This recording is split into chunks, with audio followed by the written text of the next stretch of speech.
Hey, what's up, entrepreneurs? Welcome to another episode of the Persistent Podcast.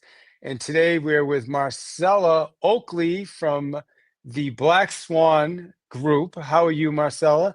Doing well, David. Thanks. How are you? Good. I'm doing well myself. I've been running around all morning, as I told you, trying to make this happen. But here we are, and I'm glad we were able to put it together. And so, Marcella is with Chris Voss's company, right? And you guys have heard Chris on the podcast a couple times, and today we have the treat of having Marcella with us. So, Marcella, you want to just tell us a little bit about yourself, your company, what your role is, and what you do, and how you can help our listeners. Absolutely. So I am a coach and an instructor at the Black Swan Group. And I'm going to back up. I was a law enforcement officer here in the Northern Virginia area.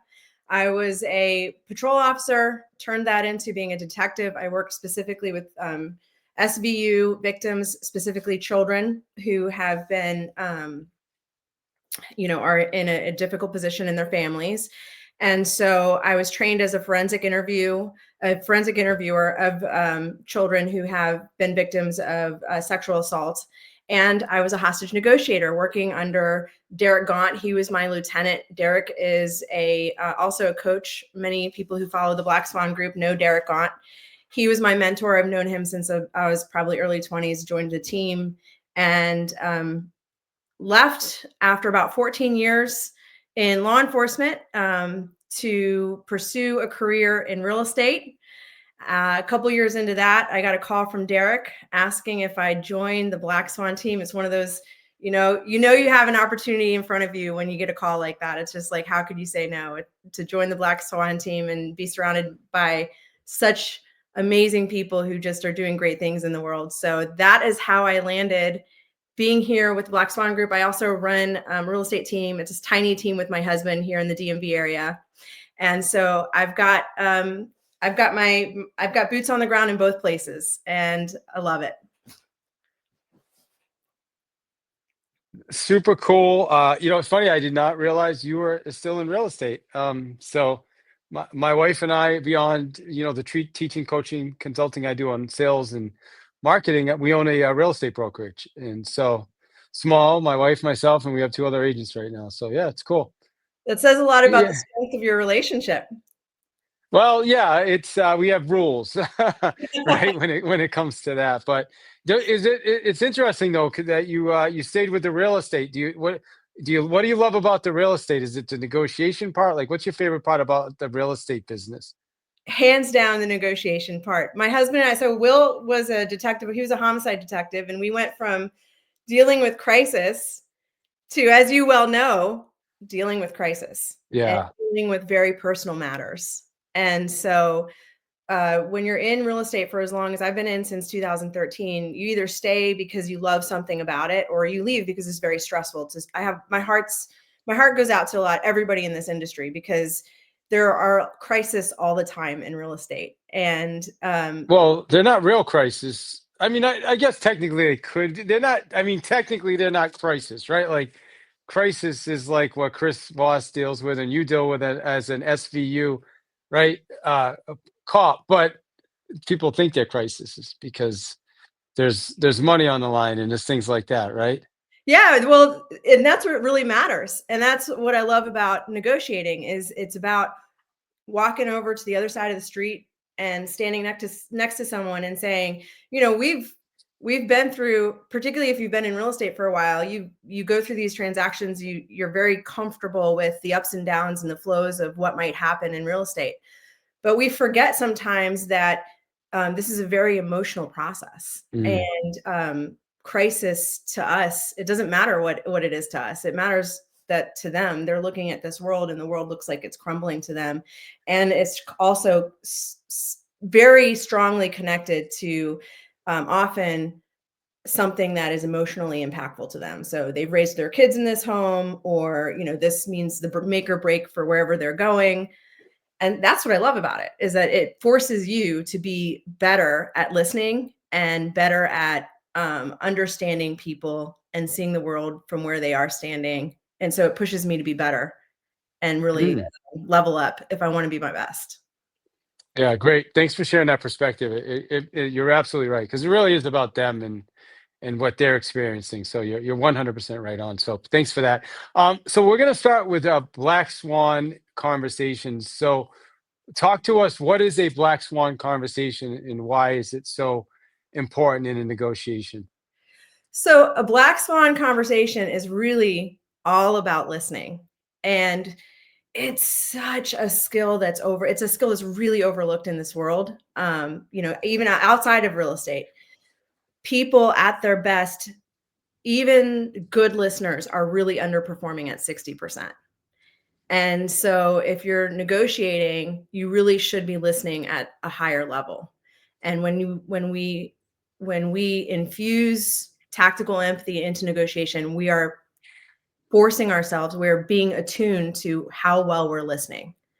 And that's when we start to open up opportunities and assess risks differently, um, guide people with trust-based influence. So Black Swan is teaching people how to negotiate on a more comfortable level and understanding themselves and who they are as a human, guiding themselves, allowing their instinct to guide themselves as they listen to other people, and identifying the fears that are driving their counterpart and building trust.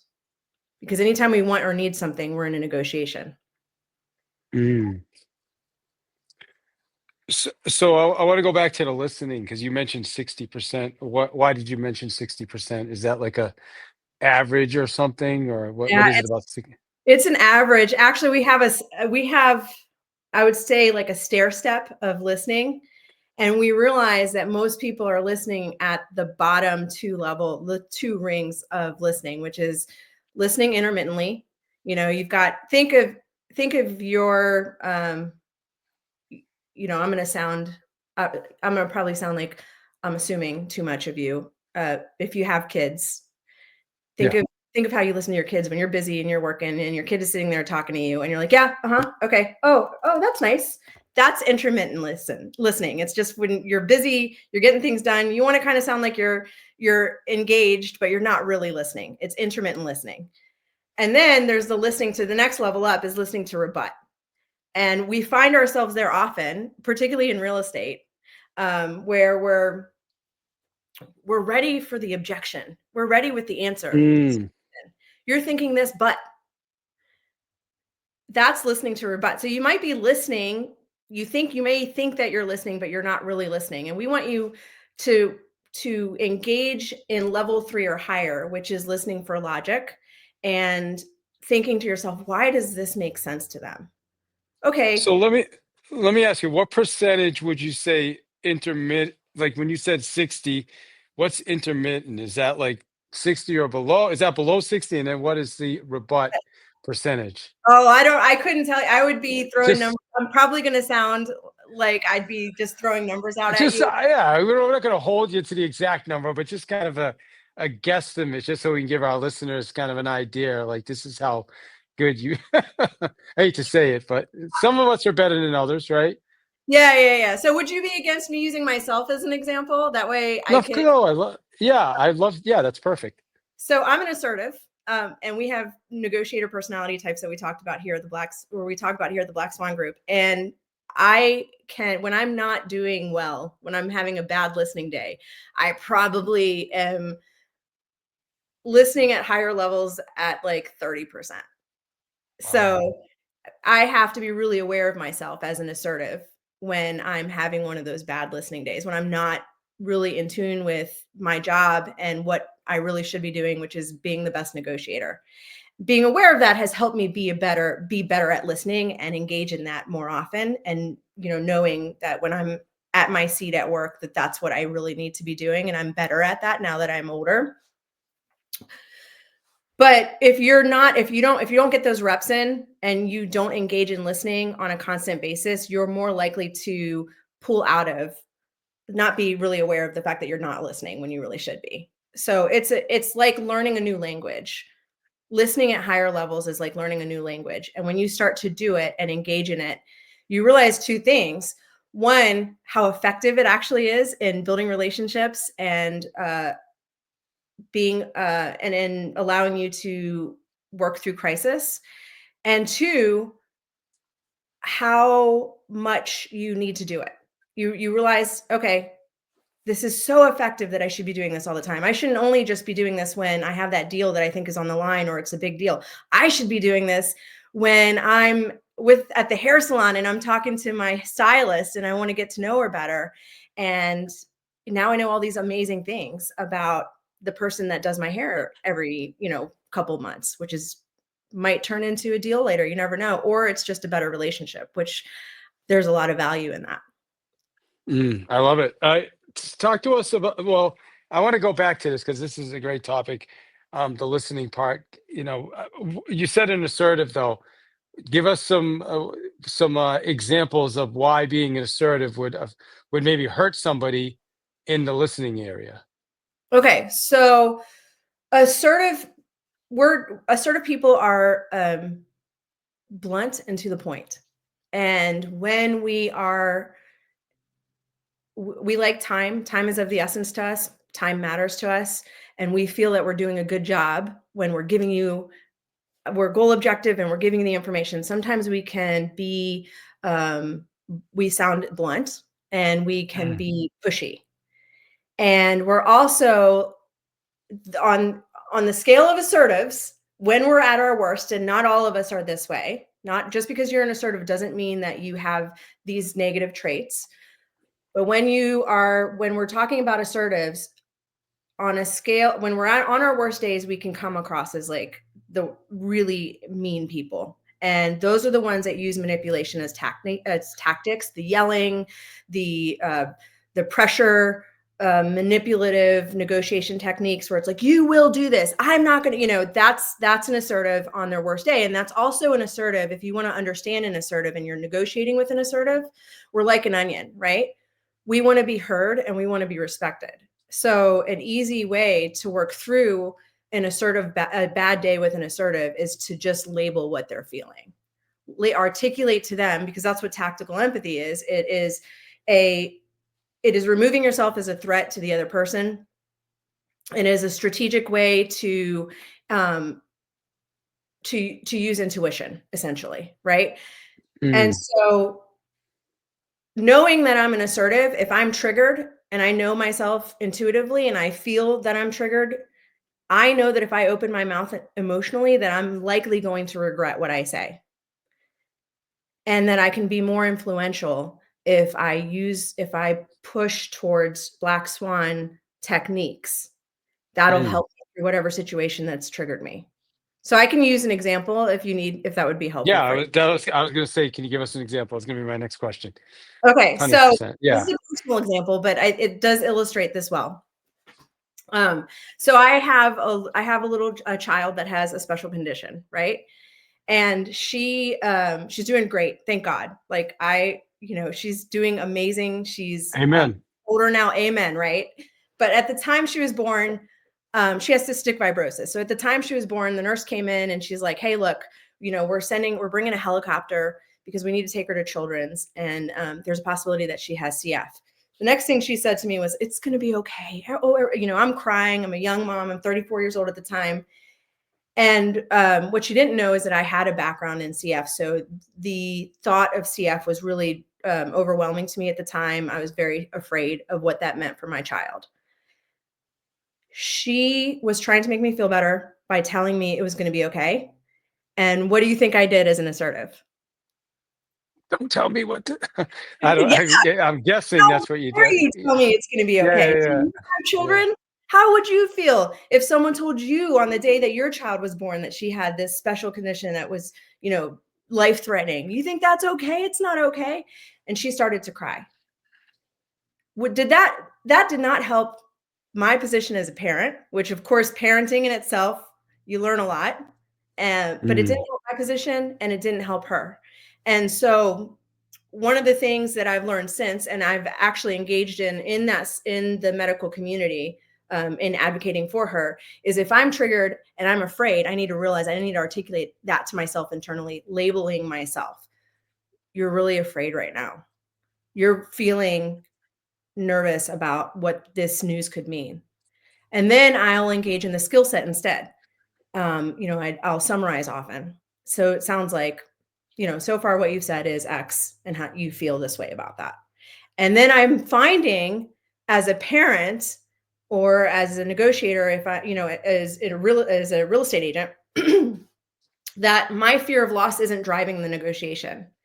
My techniques and tools and my intuition, I'm very much aware of myself, and I'm aware of the tools and the fact that the tools are better in this circumstance than my emotion. So that's just a snapshot of an assertive. And understanding negotiator personality types is helpful when you negotiate with people, because we have 3 different negotiator personality types. And if it's all about walking to the other side of the street and looking at the world from their perspective, understanding what they might be thinking is the first step to doing that. So if I'm dealing with an analyst and they want data, and I'm getting asked for data specific questions as an assertive, should I take that personally as an assertive? Like, oh, you don't trust me? Like, just you. Wait a minute, slow down, Marcela. Perhaps they're an analyst and they're asking you these questions because that's how they think. And they do trust you, and that's why they're asking you those questions. So I love that. I love that you shared that, Marcel. I've been doing real estate for 23 years, and about probably 12 years ago, I realized that I was missing with people that needed data, like analytical people, because I showed up exactly how you said, like, hey, I'm the top guy. I sold all the houses. Like, what more do you need from me besides me telling you this is what your house is worth? But they actually still wanted to see the graphs. They still wanted to see the data, right? So that's essentially what you're talking about. We really got to give people what they want at the end yes. of the day. Yeah, exactly. I'm sorry, I didn't mean to interrupt you. I apologize. No, I'm good. So talk to us about tactical empathy, and then I want to switch to how the real estate agents can use what we're talking about. So tactical empathy is the basis of everything we teach in real estate negotiations. And it really came out of our Chris's experience and our experience as hostage negotiators.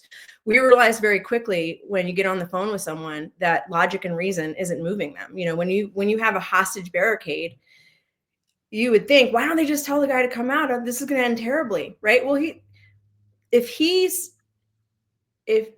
not listening to me. So I have to use techniques to get him to a place where he's ready to listen to me. And his amygdala has been hijacked. So he's over here and he's in total crisis.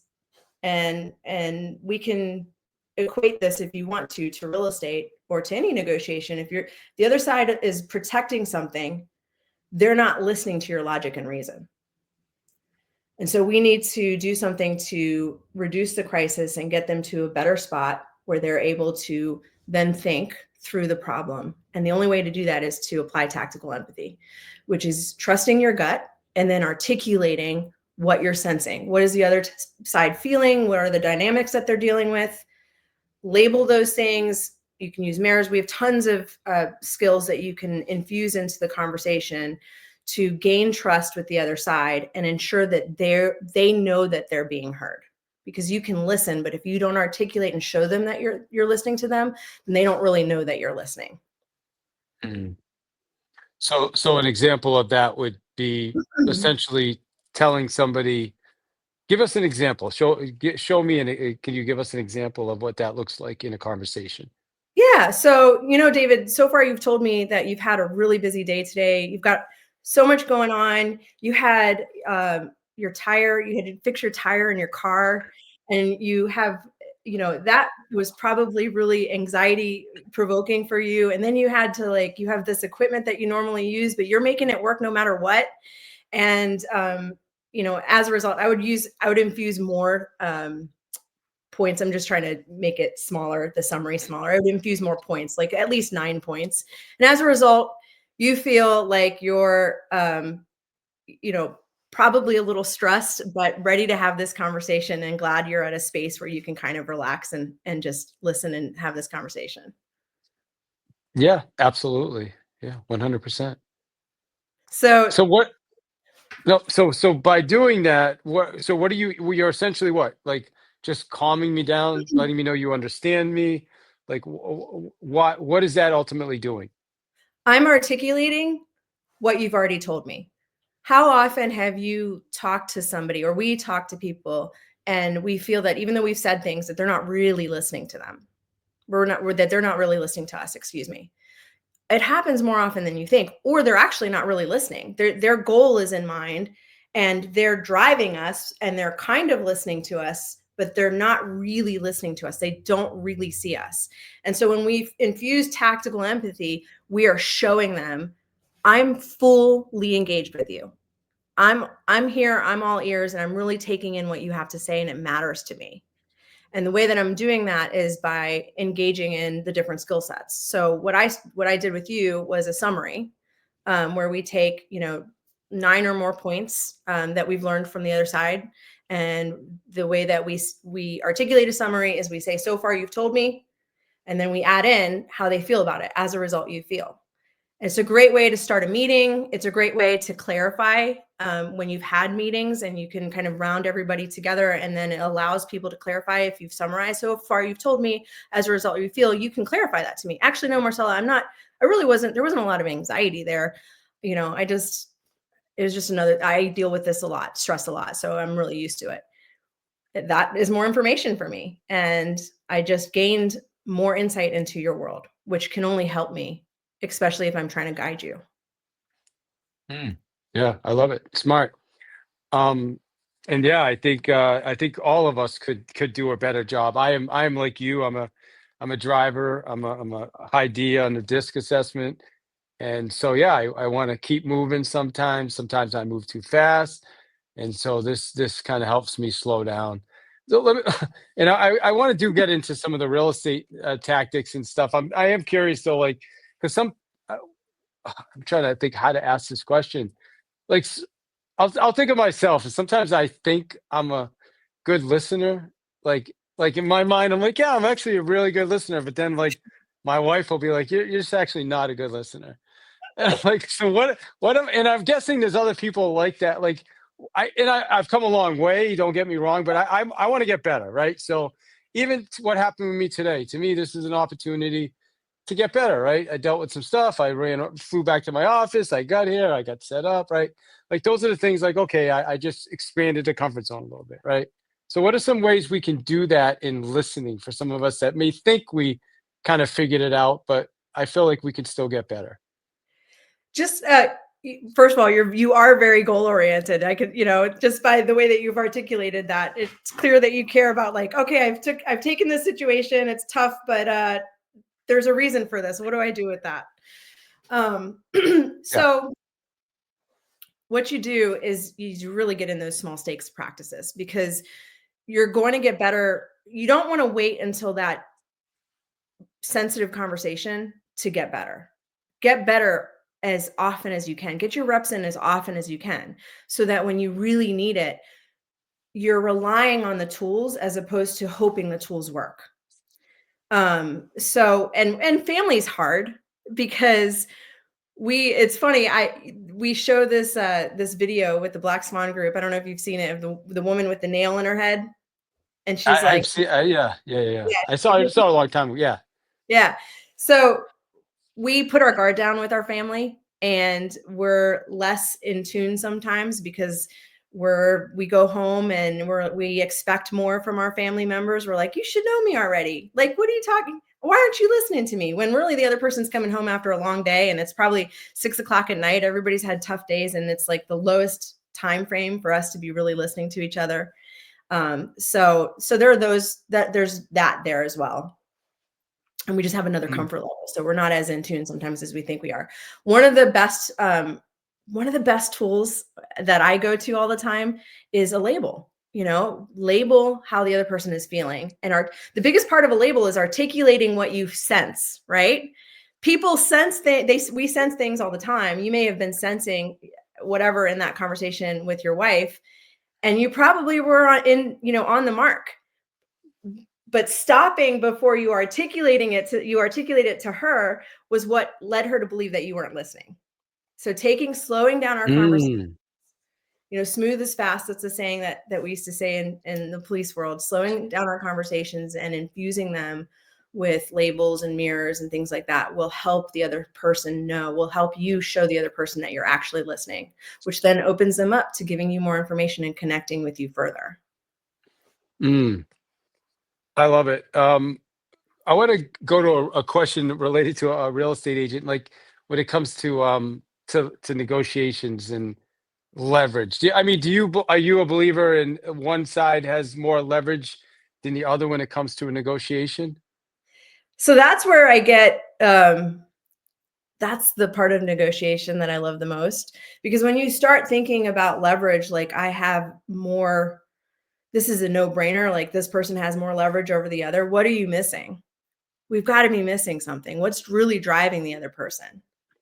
And there's often opportunity in places that we overlook if we rush through a deal, right? Or a negotiation. If you slow the negotiation down and you can get beyond the surface-based leverage that you think is there, then you might open up other opportunities or other ways to work around the deal where it's not a leverage thing. This isn't a win-lose thing. It's a collaborative way of Mm, negotiating. And that could be, look, I lost the deal to this agent because my client didn't want to escalate 75,000 over list. That was just way beyond their comfort zone, waiving appraisal, whatever it might be. But I had a really great conversation the whole way through with this agent. The negotiation, I built trust to the point where this agent wants to work with me in the future. So that's opportunity that we often overlook is it's not necessarily what you initially thought, the goal was. You might not have gotten it anyways. Sometimes we just don't get the deal, but yeah. there are other opportunities there that if we take the time to infuse it with tactical empathy, we're going to find the black swans. Yeah. What Which about mistakes? Sorry, I didn't. go ahead. No, No, go ahead. no, I was gonna say, what about mistakes? What do you see as some of the mistakes that real estate agents are making when it comes to negotiations? Fear-based, fear-based negotiation. If you look at, I was just reading a stat. I think like something like 49% of realtors did one deal or less last year. Yeah, I just heard that. Yeah. And that's and we've all been there, right? Like, so that's the thing. We've all started and we've all started somewhere is what I'm saying. And there's a lot of fear in this industry where you may be negotiating with someone who that commission to them is their mortgage, right? Or whatever it might be. And they're guiding their clients with that fear in the back of their mind. Or you're guiding if you're the agent that's actually feeling that way. And there are a lot of agents, if you look at those stats, the stats speak for themselves. There are a lot of agents out there that are negotiating really aware of the fact that they might lose their earnings, their income in that one deal. And being aware of that as an agent being aware of that and not letting it drive you is going to help you build business in the long run. Longer pipeline business. It's going to help you build trust. It's going to help you make better decisions for your clients. It's going to help you guide your clients better. Just being aware of the fact that you're so concerned about that compensation. And nobody teaches this in the industry other than the Black Swan Group. Nobody teaches how to really listen. We are negotiating with people beyond a transaction. We're negotiating with people from the first minute that they start speaking with us. Anytime you want or need something. So if you're trying to build a pipeline, you want or need something from them. And if this is just a much more comfortable way to build a business. You can be yourself. You can guide people with honesty and trust. And you will see a return in the future because, as you know, pipelines start to build on top of, you're building on top of your long-term pipeline, and it's a better way to build referral-based business. And people, there are a lot of agents out there that just don't have the tools for this, and they're guiding their clients and they're engaging with other agents with a lot of fear in mind, which is, Mm, they're under that amygdala hijack. They're not seeing all the opportunity. They're running in. It's essentially, think of the assertive when we are running to get the job done and we're full bore heading forward. we're missing things. And so that's one of the best things that I have is a team that I can go to, a team of people, not necessarily my real estate team generally, because that's so small, but I have my go-to people that I can say, here's the deal. What am I missing? Here's what's happening in this negotiation. What am I missing? I'm triggered. Right. Mm. That is great. Great awareness. As you know, thinking about what you said, I'm curious, like, and most people can feel like they sense your fear or desperation, right? I mean, it really comes off as desperation as well, right? Like, and people are turned off by that, right? And so how does somebody, like, because I mean, you gave us a real stat. I heard the numbers were even higher than I heard. It was high as 70% did Yeah. one transaction. So if somebody this is their livelihood right now, how do they get beyond that fear, that level of fear or desperation, you could call it? So this is going to sound absolutely crazy to you. Pull away from your value first. Pull away from being so intensely motivated by proving to them that you're valuable and that you're different, and show them. Show them by listening. Listening is so underestimated. The power of actually listening and building trust is so underestimated. You're going to learn all the things. I mean, we can do a listing presentation and it's going to look like everybody else's listing. I mean, the stats are the same. The market's going to show what the market shows, right? But if you're a brand new agent, if you're one of that 49%, and I think 65%, I just wrote these stats down, are women who are between the age of, I think, 50 or 60. So likely if 85% of women between 50 and 60 have children, right? I'm a mom. So I'm dealing with A, B, and C, and I'm trying to prove myself. And I'm scared because let's say I'm part of that 49%. So what do? Practice the one skill that we use the most. Get good at the one skill that you use to build your company, your business, your pipeline the most. And that's negotiating. That's listening to people. We are crisis managers. People call us all the time. Hey, I've got this going on. Do you have somebody? What do I do about this? And then in the middle of a transaction, people call us with very personal problems that we don't necessarily have the answers to all the time. But if you're a good listener and you actually infuse it with tactical empathy and listening at the highest level, you'll figure it out.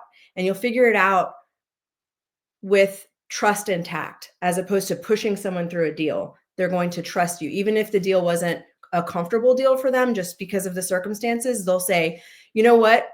That was such a tough time in my life. I'm so glad David was there for me. I'm so glad it was David that guided me through that. That was really difficult, but I'm so glad it was him.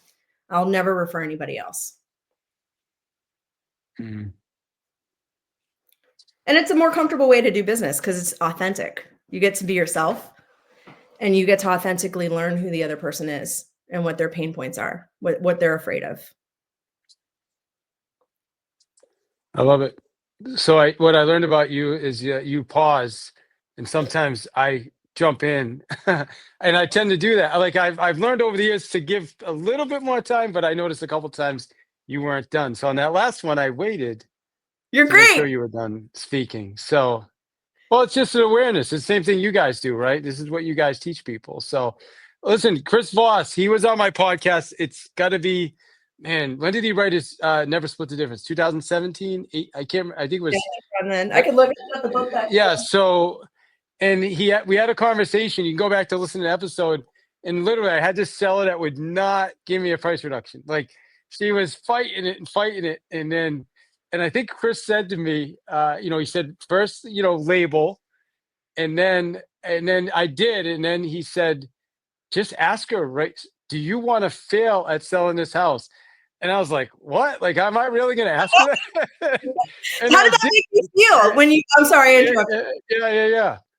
No, it made me feel like, okay, wow, am I really going to ask her that question? And but I did. And she was like, no. And, and from that moment forward, she kind of just, I don't know if she helped herself just become aware. And she's like, you know what? All right, what do we need to do?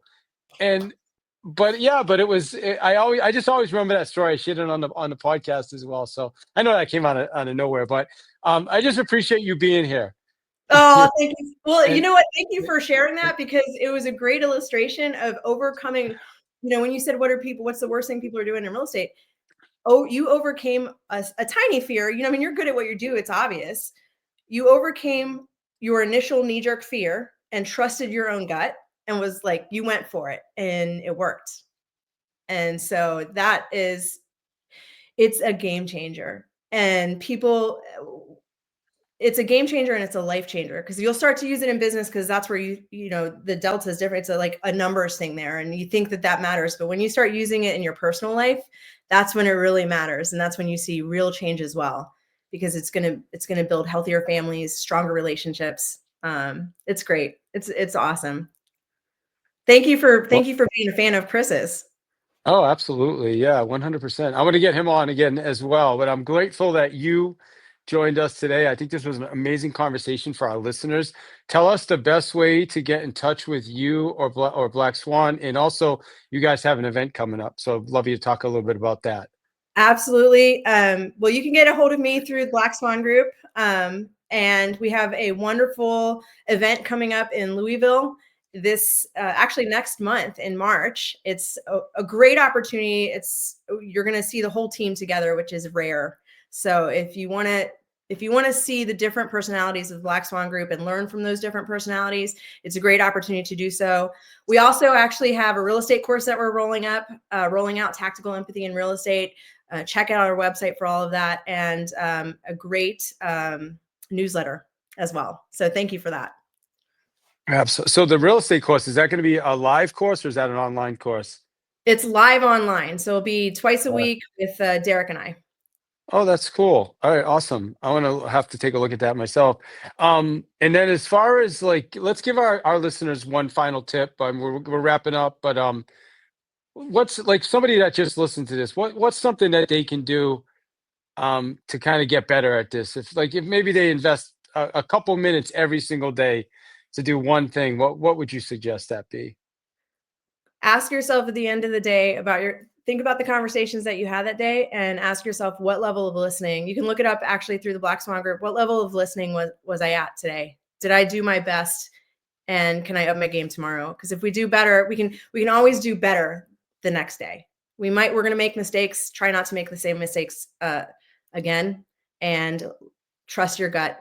Trust your gut and articulate. And we have all the tools through the Black Swan Group. Articulate what you're sensing to the other side. Can I tell you my takeaway from this episode? Would love to hear that. Is go to the tools. Like, because I'm typically like I got this guy, like, right, but just really lean on the tools. Like you said, the tools multiple times, but you have to learn the tools first. Yes, you have to learn them. We've got some space for you to do that, and then you'll see how effective they are. Small stakes practice, get better every day. Appreciate you, Marcella. Thank you for your time today. You as well, David. Thank you so much for having me on. You're welcome.